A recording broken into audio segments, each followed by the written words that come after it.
Every file, every executable has something that what's this right here? What's this right here, y'all? What, hash? A hash.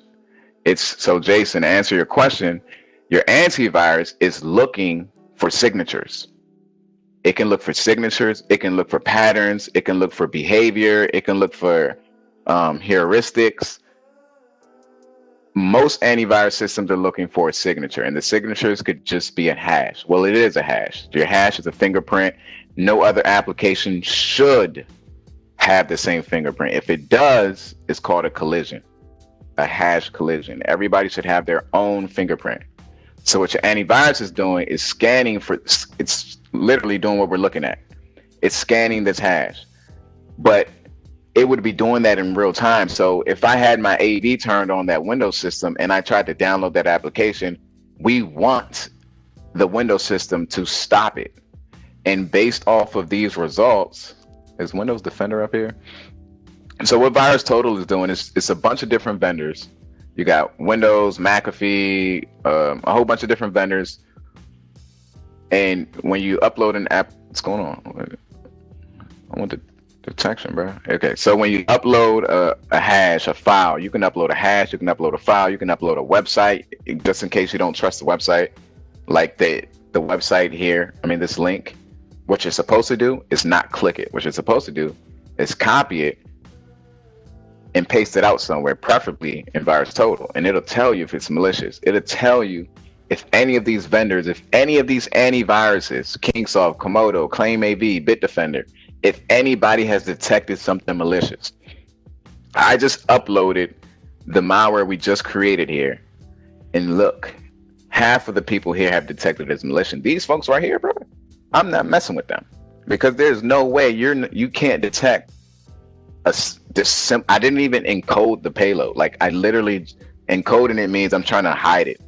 I didn't do any encoding, nothing. I just gave you the payload and said, hey, what's up? I'm a payload. What are you going to do about it? And these guys here didn't do anything about it. What? Symantec? No, that's not right. I know Symantec saw that, bro. But all these people, they didn't detect it. So don't use them. I've never even... Well, Bitdefender, that's a shame. But don't use these people. You want to go for these. You said copy and paste it where? You said like... Gotcha. Yeah, so when you get links like this, first of all, if you get an email from somebody you don't know, just delete it. Let's do that first, all right? Don't click it, just delete it, because you can accidentally click a link in there.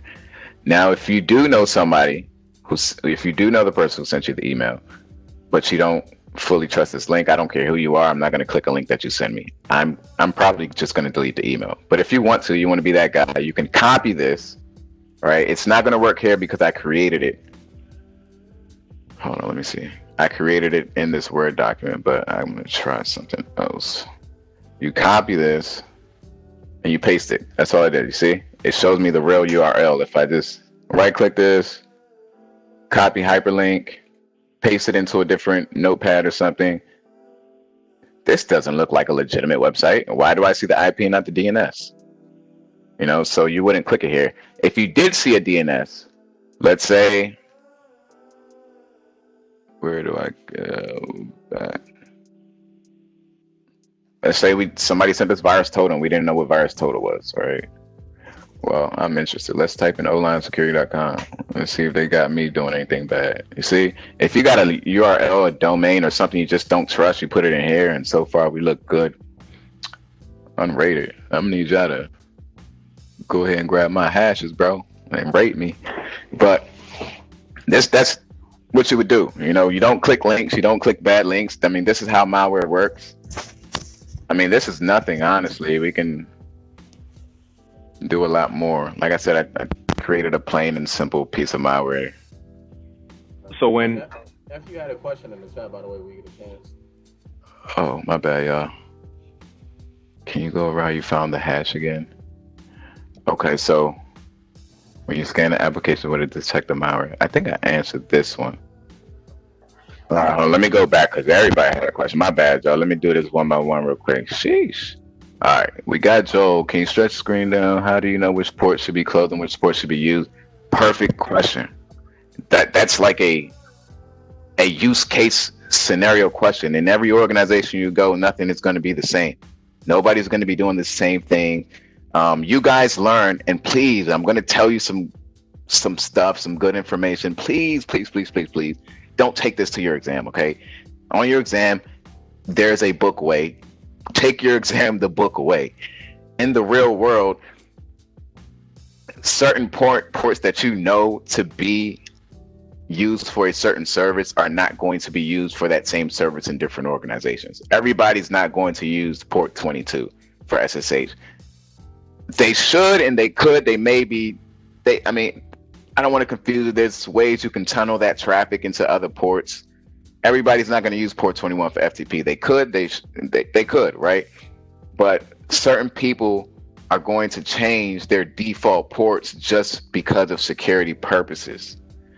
So that's why it's important to not try to take this. Well, that's why it's important to know that every organization does things differently. But for your exam, 22 is SSH, bro. 22 is SSH, okay? But understanding what ports should be open and which ones should be closed depends on the organization. It depends on the business. It depends on what they do. It depends on what, if I'm a business that is primarily remote, port 22 is going to be open because we use SSH to do remote logins. Port 23 should not be open. Port 23 is telnet. 22 is secure, telnet is unsecure. So for starters, we're going to close all unsecured ports. And then we're going to close all ports that we know aren't being used. And that sounds good and all, but you in the real world, we just can't be closing all ports all willy-nilly like we want to, right? For the exam, you can, but in the real world, you cannot. All right, you're gonna break something and you're gonna get fired. But you always want to do your best to make sure you know what ports you have open. That's what you want. You want to know what's open, what's out there, and what do I have, what doors do I have open for people to come and exploit me?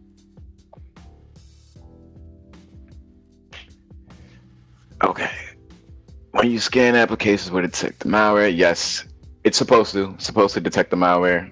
If it doesn't, then you got a bad piece of antivirus software.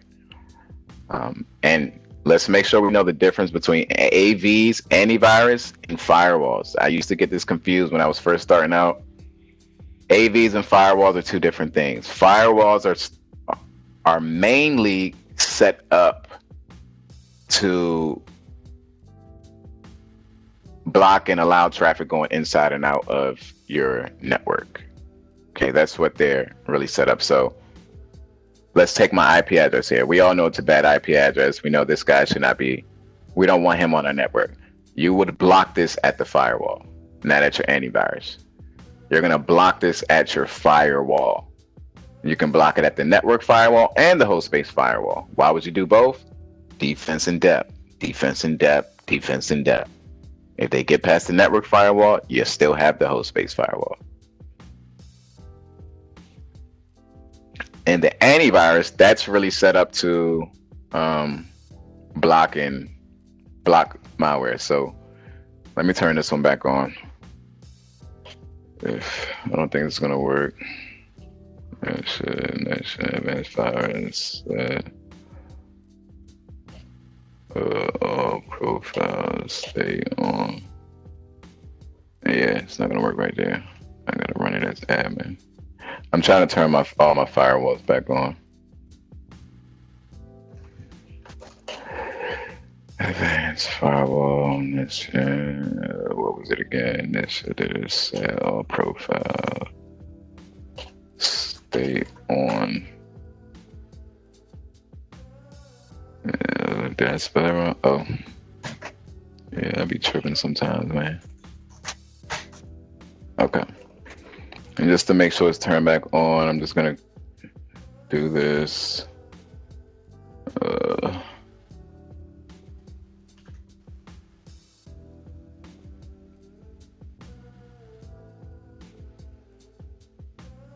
I think it's turned back on, so we'll give it a try. I'm gonna delete this. Open. Dang, this guy's compromised for real, for real. I can't even delete it. Because it's a running process right now. So this is what we're going to do. I'm going to try and download it again. Now, if my antivirus is turned on, Windows Defender, that's what the Windows antivirus is called, Windows Defender. This program is turned off. Oh yeah, I can't turn it back on. I forgot I did that. This is like my test box. This is supposed to be stupid and vulnerable. So I can't turn that back on right now. But if my AV was turned on, as soon as I turned it back on, it would delete this. Because the antivirus, you can configure it to scan every 24 hours. You can configure it to scan every hour. Whatever the cycle is, once it scans, it's going to delete this. Because this is, I didn't hide it. I mean, if I really wanted to try to get past your malware, what I would have done was, when I made this, to get past your antivirus, when I made this, I would have encoded it. Come on, guy. Payload Windows x664 interpreter. TCP 208. Yeah. I would have did something like this. I would have, was it? Hold on. No, it's E. Yeah, encode. And I would have used Shikata Ganai.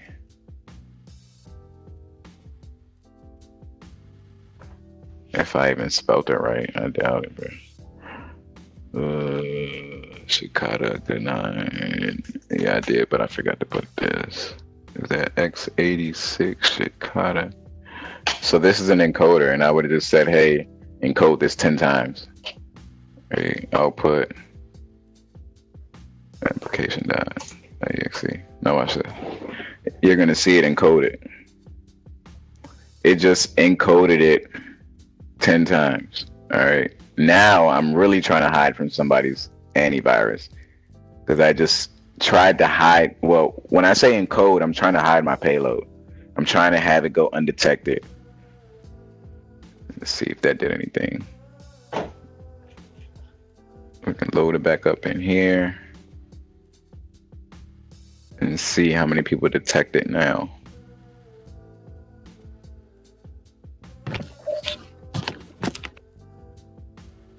Damn, I should have had the other screen up. See, some it might be the same folks though.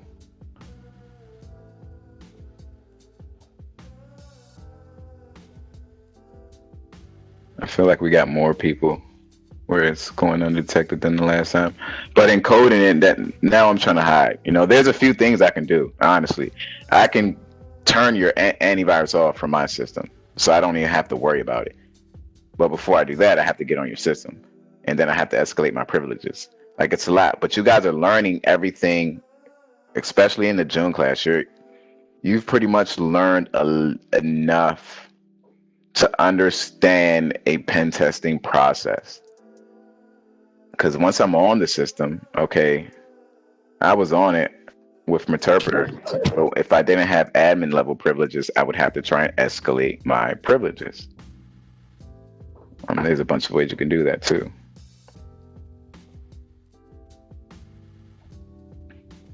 And then on top of that, we could encrypt our traffic going back and forth. So let's say I hacked that Windows 7 system just like we just did, right? And we didn't want the antivirus, or no, the firewall or an IPS, firewall or an IPS to stop our traffic. Or we didn't want the IDS to alert on our traffic.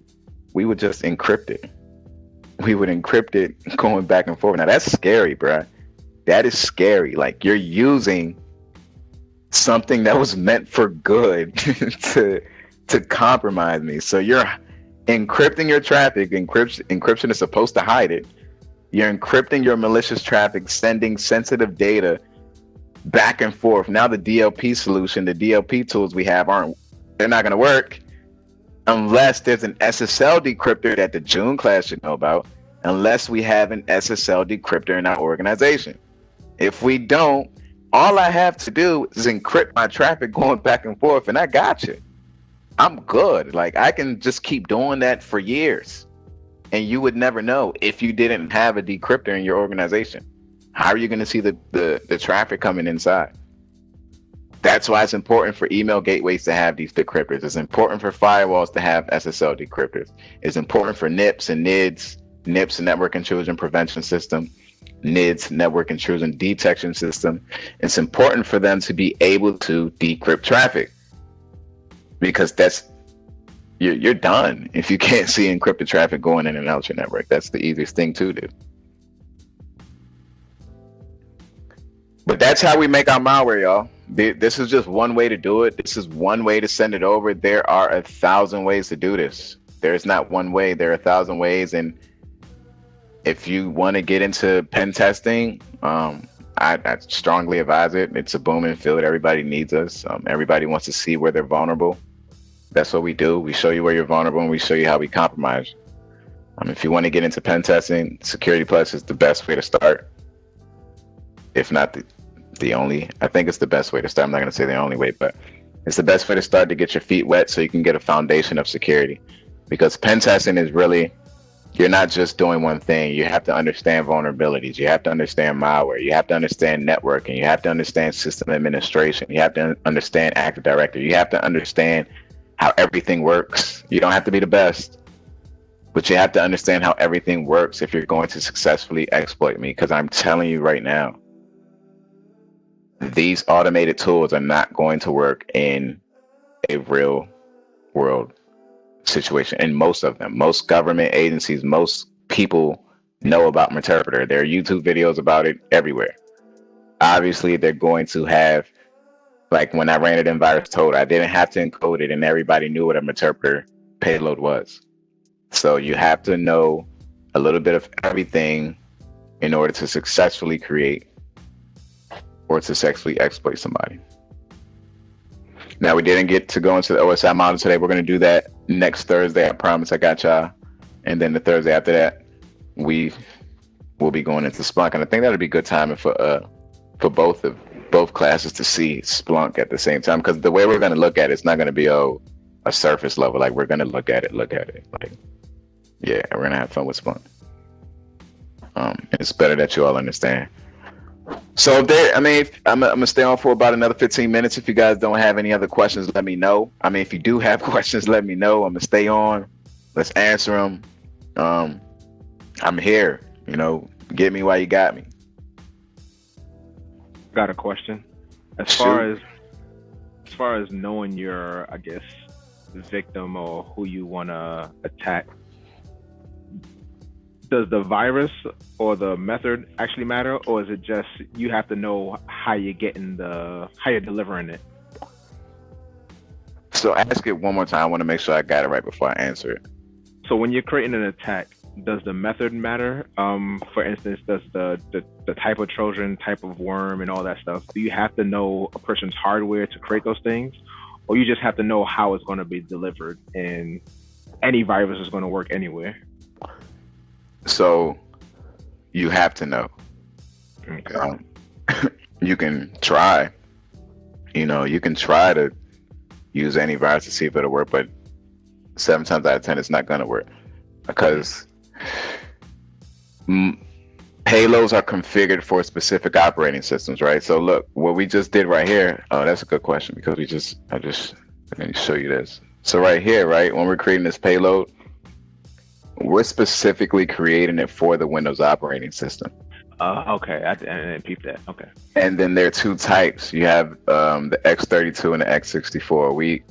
If I try to run this payload without the X, yeah, the 32-bit, if I try to run that on the Windows, it's not going to work, because it's not a 32-bit, it's 64. And then even Linux, a Linux payload is not going to work on the Windows. And I'm not going to say that, but I'm 99% sure it won't. I haven't tried it, but most of them won't, because they're not configured to attack a kernel.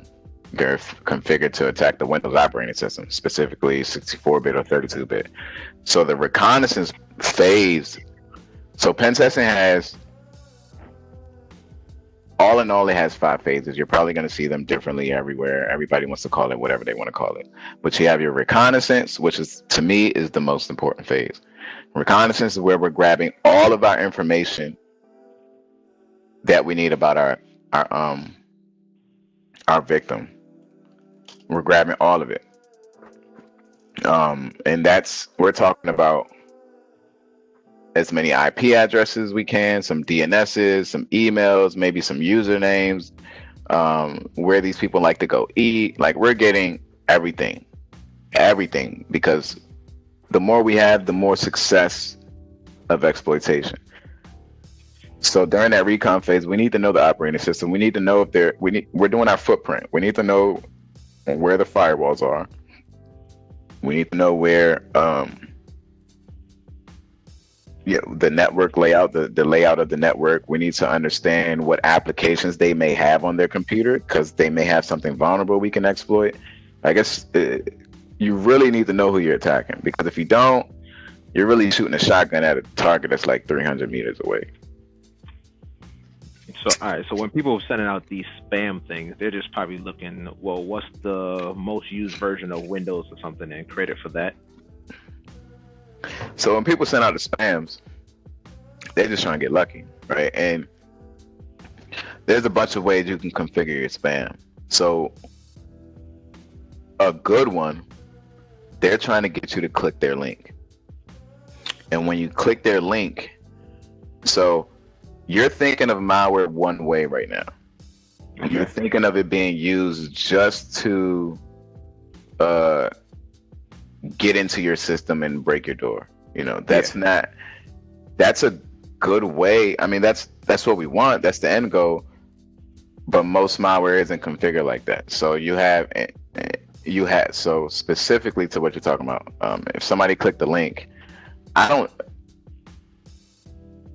don't need to make my phishing campaign compromise your system. That may not be my goal. My link could just be to steal your session cookies. Like, if I send 1,000 people an email and one person, 2, 5, 10 people click it, obviously I don't know your operating system yet. I don't know the type of malware to use to compromise you. I can always try and it may work, but once again, we're shooting a shotgun at a 300-meter target. But what I'm going to do to make sure I have better chances of compromising your malware, I'm taking the steps. So before I waste my time creating this piece of code, because this right here was nothing, like, you're really scripting the code out. And before wasting my time to script out code that's going to compromise you, let me get more information. This is still part of my recon. Let me create a phishing page that if you click on the link, it's going to send you to the page, and it's going to send me your cookies. It's going to send me and your cookies are pretty much, let me give somebody in the June class a shot to answer this question before I do.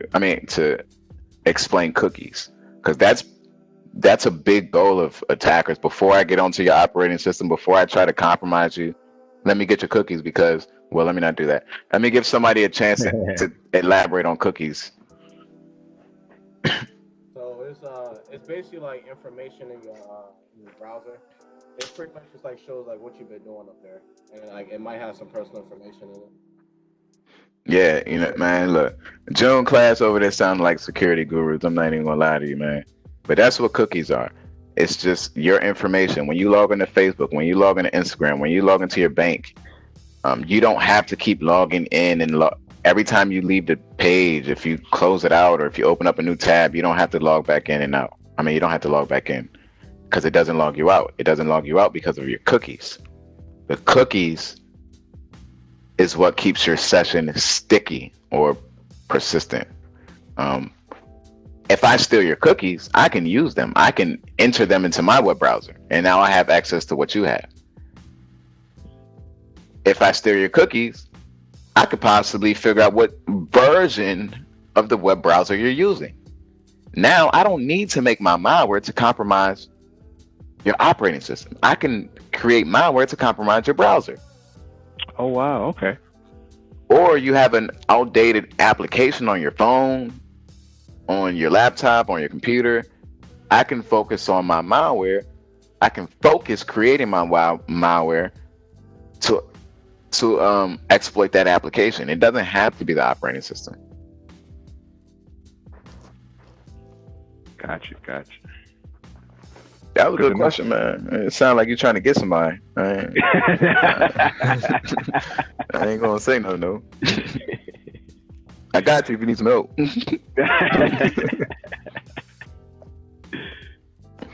No, but I had a lawyer call me the other day. He's dealing with a client, and everybody thinks that this stuff is magic. He was saying, "Hey, one of my clients is well, let me not say all of that, but one of his clients is in something, and he wants to see if I can help him."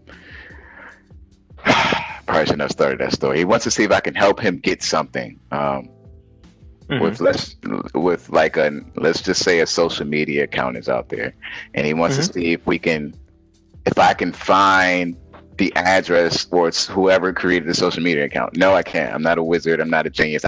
I can try, doing the step-by-step process. It's similar to you saying, how do I just attack that operating system?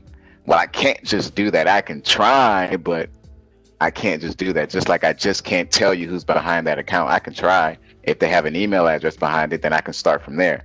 I can send them an email and try to see what email server or the geolocation of the email server it's going to, but we're shooting for stars at that point, but there's a possibility. Where there's a will, there's a way, man. You can compromise anybody you want to. You just gotta have the will. Sure. And I think Noah had another question in chat. Oh man, I'm bad at this. You good? Okay, it says you answered that, guys. Do Apple products get hacked? What type of OS do they use? Is it the same process to exploit those systems versus Windows and Linux? Wild. Everyone has their own agendas in mind. So, Apple products get hacked. That's one. They get hacked. What type of operating system they use? Apple. It's like, no, they use Mac. They use the Mac operating system. And do they use the same process to exploit those systems versus Windows or Linux? So the process to exploit is typically going to be the same. How we're going to do it, the procedures, and now we're going into security fundamentals too. So I'm gonna give you a little razzle dazzle right now. The procedures is going to be different. The process is typically going to be the same. The procedures, these are our step-by-step instructions. You remember when we used to do the science fair projects, you had procedures. Well, I did them every year I was in elementary school, and I always had procedures that I had to list out, a hypothesis procedure and a whole bunch of other stuff that I never got first place for. But the procedures were always different for each project. The process to create the project was the same. Now, just like Jason had mentioned earlier, or just like we were talking about with Jason, different operating system, different type of way I'm going to exploit it. They have different types of security, which is why I personally believe Apple is better than Androids. Androids can probably do a lot more, but Apple to me is better because I'm all about security. And Apple, their security is more strict than Android. Anybody can upload an application into the Play Store. I mean, not anybody, but more people can upload things into the Play Store than Apple. I probably shouldn't have said it like that either, but there are more guidelines. It's stricter to upload your application into the App Store. It's all Apple products. You can't have any other vendors in there. It's just strictly Apple. If you go to the Play Store, if that's what y'all call it, I forgot, but I can download anything from anybody. And it could be a Trojan, it could be a backdoor. I can create a Trojan right now and put it on the Play Store for you to download it. It's that easy. You can't do that on Apple. But you can get hacked. Apple gets hacked all the time. They pay pen testers to hack them. They pay pen testers to compromise them. It's like, hey, show me where I'm weak. Show me where I'm vulnerable. Do what you do. Here goes 250,000. Have fun. And yes, everybody does have their own agenda, man. It's a cold world out there, bro. Yeah, that makes sense. With the Apple products. Yeah, that made a lot of sense. I didn't know that, but that made sense. Yeah, and man, you're asking good questions, bro. As you're going through the class, I mean, you're on your first week, man. You're asking great questions. They're pretty technical and precise. As you're going through the class, things are going to start making more sense. The June class, things are going to start making more sense to y'all because you're literally going to be, and I don't know if you've noticed it yet, you're going to be going back over things that you've already touched, or at least you're going to see them come up over and over again. And then you're going to start building slowly on everything that you've learned. That's why this class is really for people who don't know anything, because the way it's structured and the way it's set up,